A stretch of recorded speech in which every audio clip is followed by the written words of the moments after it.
अपने माता पिता का दिल मत दुखाओ। शादी की सुहाग सेज पर बैठी एक स्त्री का पति जब भोजन का थाल लेकर अंदर आया तो पूरा कमरा उस स्वादिष्ट भोजन की खुशबू से भर गया।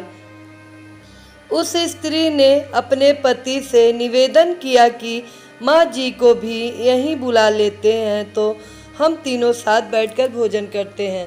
पति ने कहा, छोड़ो उन्हें, वो खाकर सो गई होंगी, आओ हम साथ में भोजन करते हैं।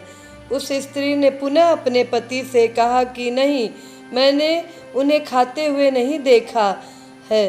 तो पति ने जवाब दिया कि क्यों तुम जिद कर रही हो, शादी के कार्यों से थक गई होंगी इसलिए सो गई होंगी, नींद टूटेगी तो खुद भोजन कर लेंगी, तुम आओ हम प्यार से खाना खाते हैं। उस स्त्री ने तुरंत तलाक लेने का फैसला कर लिया और तलाक लेकर उसने दूसरी शादी कर ली और इधर उसके पहले पति ने भी दूसरी शादी कर ली।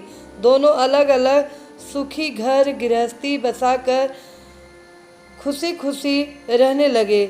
इधर उस स्त्री के 2 बच्चे हुए जो बहुत ही सुशील और आज्ञाकारी थे। कई वर्ष बीत जाने के बाद एक दिन वह औरत अपने बेटों के साथ यात्रा पर गई हुई थी।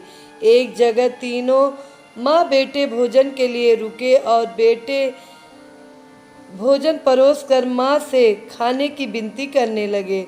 उसी समय उस स्त्री की नज़र सामने एक फटे हाल, भूखे और गंदे से एक वृद्ध पुरुष पर पड़ी जो इस स्त्री के भोजन और बेटों की तरफ बहुत ही कातर नज़र से देख रहा था।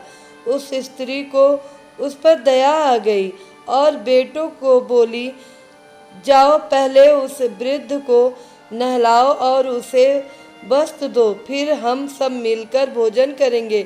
बेटे जब उस वृद्ध को नहलाकर कपड़े पहनाकर उसे उस स्त्री के सामने लाए तो वह स्त्री आश्चर्यचकित रह गई। वह वृद्ध वही था जिससे उसने शादी की सुहागरात को ही तलाक ले लिया था। उसने उससे पूछा कि क्या हो गया जो तुम्हारी हालत इतनी दयनीय हो गई है। तो उस वृद्ध ने नजर झुका के कहा कि सब कुछ होते ही मेरे बच्चे मुझे भोजन नहीं देते थे, मेरा तिरस्कार करते थे, मुझे घर से बाहर निकाल दिया।